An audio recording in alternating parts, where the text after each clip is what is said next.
وذكر فإن الذكرى تنفع المؤمنين. السلام عليكم ورحمة الله. الحمد لله رب العالمين، له الحمد الحسن والثناء الجميل، وأشهد أن لا إله إلا الله وحده لا شريك له وأن محمدا عبده ونبيه ورسوله. All praise and glory belongs to Allah, Lord of the worlds. Indeed, Allah is deserving of the best of thanks, the most beautiful of praises, and we testify that none is worthy of worship but Allah alone, without any partners, and that the Prophet Muhammad sallallahu alaihi wasallam was indeed his servant and his messenger. We continue, inshaAllah, with discussing the fundamentals of faith, the pillars of Iman. We said that when he was asked, peace and blessings be upon him, what is Iman, what is faith? He said Iman is to believe in Allah and His angels and His books and His messengers and the last day, and to believe in destiny, qadar, the good of it and the evil. We discussed belief in Allah and what this stands on in essence, and belief in the angels, what that entails and the benefits from it. And now inshaAllah we will delve a bit into believing in the books revealed by Allah. The Arabic word for books is kutub, singular form being kitab. Belief in this pillar requires and necessitates to acknowledge and accept all the books, the messages, the revelations that Allah the Most High sent down to His messengers throughout time, even if just holistically, meaning those that we know and those that we don't know. But we say that Allah has sent down books. Some of them have been named to us, some of them have not been named to us. Those that have been named to us are 5 or 6. There is the Qur'an, of course, that was sent to this nation with the Prophet Muhammad, peace and blessings be upon him. The Qur'an, the Tawrah or the Torah, the Injil or the Evangel or the Gospel, the Zabur, which is the Psalms of David, Dawood, peace and blessings be upon him. And then there are Suhuf Ibrahim and Suhuf Musa, the scriptures of Abraham and the scriptures of Moses. I said 5 or 6 because some scholars view that the scriptures of Moses is just another name for the Torah, and others say no, it was a supplement and an addition. So based on that, these two views arose. But we believe in them all. All has come from our Lord, the Most High. Allah revealed these books as a guidance and as a trial, a test. Their respective, meaning their separate recipients, the ones that received them, they were entrusted to protect these books. That was the trial. And they were given guidance in these books if they implemented. So it was guidance. What happened with all the previous books? Time and time again, this trust was betrayed, and the books were corrupted, they were changed, they were adulterated, they were edited. These scriptures were misconstrued or added to, taken away from, edited, mistranslated, whatever the case, they were corrupted due to the selfish interests of a few in society or the society at large approving. Out of Allah's mercy, He kept sending time and time again another scripture to clarify to the people. One after another, as a mercy for His slaves, to not leave them in darkness. The Prophet Muhammad, peace and blessings be upon him, he said, and this was narrated in Sahih Muslim, or collected in Sahih Muslim, لَيْسَ أَحَدْ الْعُذْرِ أَحَبُّ إِلَيْهِ مِنَ اللَّهِ. There is no one whom excuse is more beloved to than Allah. He loves to excuse. He says, مِنْ أَجْلِ ذَلِكَ أَنزَلَ الْكِتَابُ وَأَرْسَلَ الرُّسُلِ. Because of that, His love to excuse, He sent the books down and He dispatched the messengers. The forms of corruption that happened to the previous books, they vary. And perhaps this is a subject that is for those entering this topic on a more academic level. But just as an example, Allah the Most High says in Surah Al-Imran, وَإِنَّ مِنْهُمْ لَفَرِيقًا يَلْوُونَ أَلْسِنَتَهُمْ بِالْكِتَابِ لِتَحْسَبُوهُ مِنَ الْكِتَابِ وَمَا هُوَ مِنَ الْكِتَابِ. And among these people, the previous nations, the children of Israel, are a group that twist their tongue with the book, so that you would think it's from the book, whereas it is not from the book, He says. وَيَقُولُونَهُ مِنْ عِنْدِ اللَّهِ وَمَا هُوَ مِنْ عِنْدِ اللَّهِ. And they say it's from Allah, or it is not from Allah. Misconstrue. For example, a potential misconstruing of the book or a mistranslation, you take the word prophet and you put the word son instead of it. Perhaps this ruins the message. Rather, it causes the very pillars of Tawheed to crumble inside a person. The sole exception though is the Qur'an.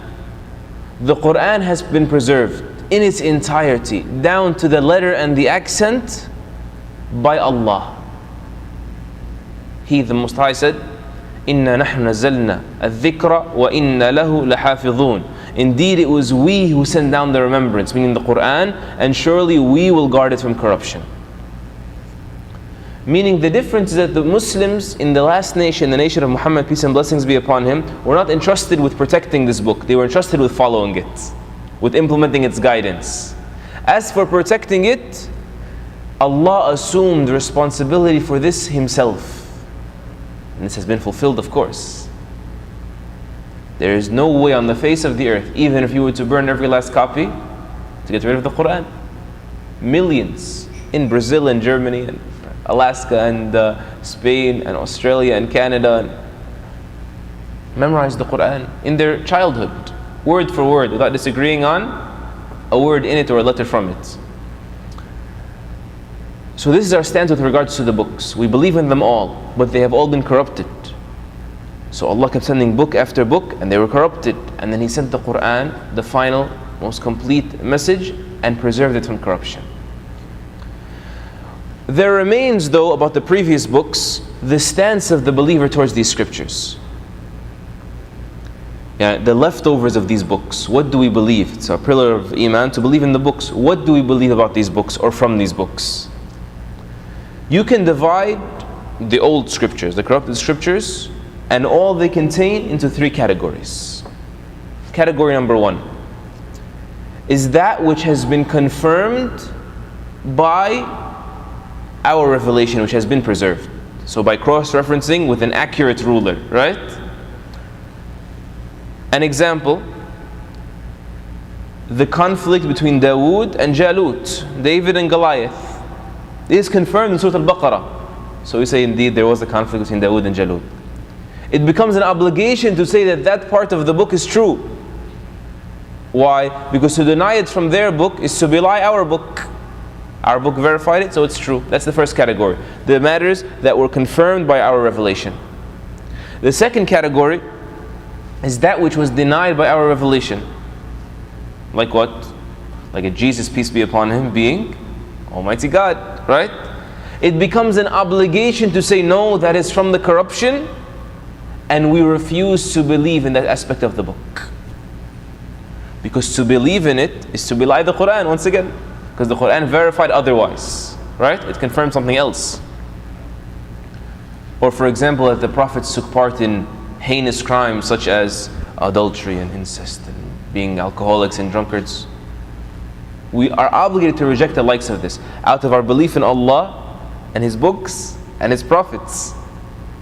This does not coincide with our belief in that, even with the messengers. Part of believing in the messengers we will get to is giving due respect to the messengers. The third category of the remnants, what remains of the books, is that which was neither confirmed nor denied by our revelation. An example, one of the names that arose in their books is not in our books. We know that the Prophet Joseph, Yusuf alayhi salam, when you read the beautiful chapter of Yusuf, there is the interaction between him and his brother. And it's mentioned as his brother. His brother, his brother. Their scriptures say his name was Benjamin. Neither confirmed nor denied, right? Sulaiman alayhi salam, when he sent the messenger and the invitation, he brought the queen's throne forward, they say her name was Bilqis. It's neither confirmed nor denied in our revelation. What do we do with this? We neither deny it nor confirm it. Right? But there is no harm in mentioning it as a supplement, not as a grounds to base a ruling or a belief, but as a supplement. Because the Prophet Muhammad, peace and blessings be upon him, he said, "Hadithu an bani Israel wala haraj." Narrate on behalf of the children of Israel, meaning the recipients of the early scriptures, and there is no harm in that. And another hadith, he says, إِذَا حَدَّثَكُمْ أَهْلُ الْكِتَابِ فَلَا تُصَدِّقُوهُمْ وَلَا تُكَذِّبُوهُمْ. When the people of the book, they narrate to you, they tell you things, they report to you facts, don't believe them and don't belie them.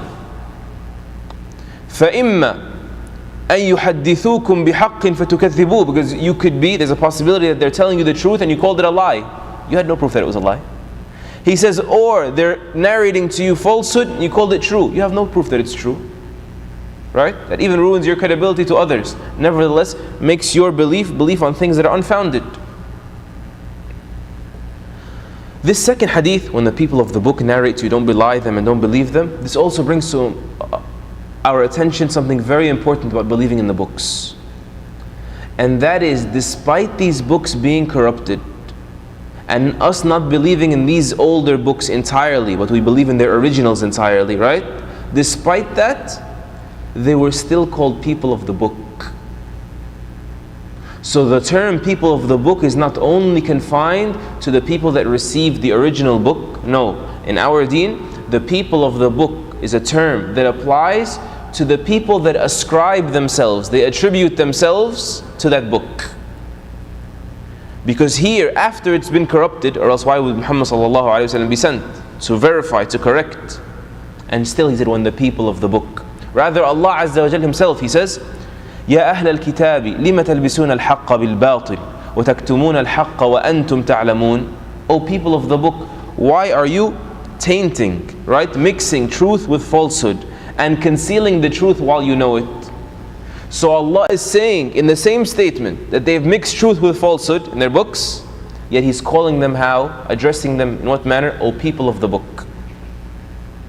And this is important to know, that the Jews and the Christians, because they ascribe to the books, the Torah and the Injil, the Evangel and the Torah, generally, irrespective of what denomination, what group they belong to, this gives them the title of the people of the book.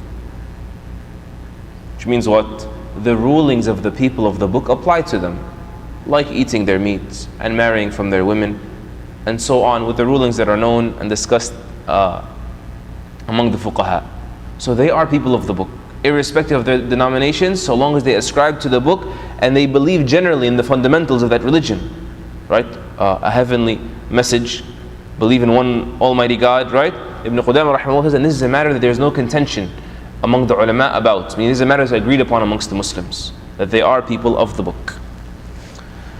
Finally, as for the Qur'an, how much time do we have? As for the Qur'an, what does it mean to believe in the Qur'an specifically? Proper iman is contingent upon believing that the Qur'an is purely and completely the perfect, literal word of Allah. Right? It's not the words of the Messenger ﷺ, nor the angel, nor a translation, nor the meanings of a message that was sent down from Allah. The word of Allah that cannot be imitated. Perfect. And we as human beings, the creation at large, we are imperfect. Also, correct belief in the Qur'an, to believe in the books, the last of them most importantly, the Qur'an.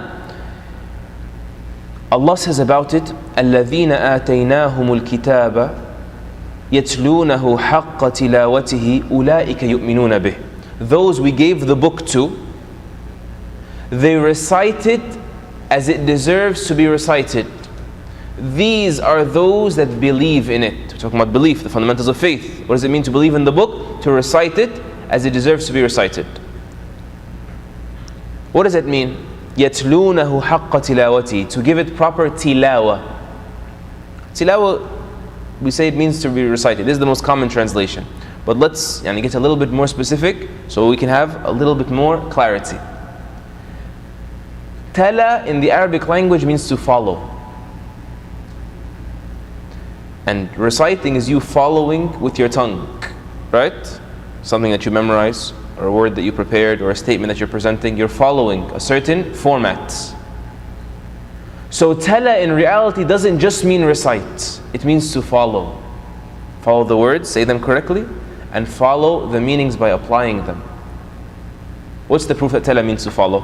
Allah says in Surah Al-Shams, وَالشَّمْسِ وَضُحَاهَا. I swear by the sun and its brightness. وَالْقَمَرِ إِذَا تَلَاهَا. And I swear by the moon as it does tala. The moon doesn't recite, as it follows, meaning it follows the sun, the alternation of night and day.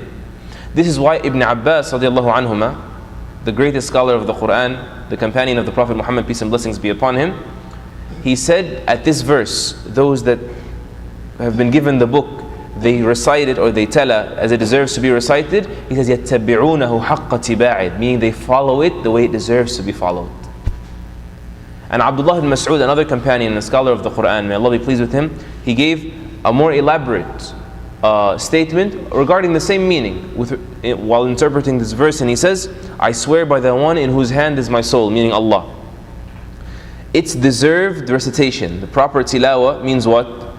To make permissible what it makes permissible. Make it your constitution. And to make impermissible what it makes impermissible. And to recite it as Allah sent it down, tajweed, right? Without distorting the words from their place, the way the previous nations did, right? Without distorting the words from their place. And to not interpret a thing of it by other than its meanings. Interpret the way you feel like it. This is all part of what? Those that we gave the book to recite it correctly, these are those that believe in it. These are of the mandates of believing in the Qur'an. To treat it in this manner. And from here we understand that believing in the Qur'an, the book of Allah the Most High, is also contingent upon accepting it wholeheartedly as the constitution of our lives, theoretically and in practice. And also to reciting it properly, implementing tajweed, right? This is a duty. It's not a duty to memorize the Qur'an, but it's a duty to learn tajweed, the pronunciation of Qur'an correctly. And to not make an unqualified interpretation of its meanings. And this especially is something that is very rampant nowadays. Someone gives precedence to his logic, which is faulty, over the injunction or the instructions given by Allah, simply because he's unqualified to understand what Allah subhanahu wa ta'ala is saying. And by the way, this meaning, if you recite the Qur'an, you'll find all throughout the Qur'an. Allah says these people, the disbelievers, of their quality is that when they're told, feed the poor, they say, أَنُطْعِمُ مَنْ لَوْ يَشَاءَ اللَّهُ أَطْعَمَهُ. We're going to give food to people that if Allah wanted, He would have fed them. Logic. Right? Or another verse in the Qur'an, Allah says, and indeed the devils. These are not the people that believe in the Qur'an, these are the devils. لَيُوحُونَ إِلَىٰ أَوْلِيَائِهِمْ لِيُجَادِلُوكُمْ.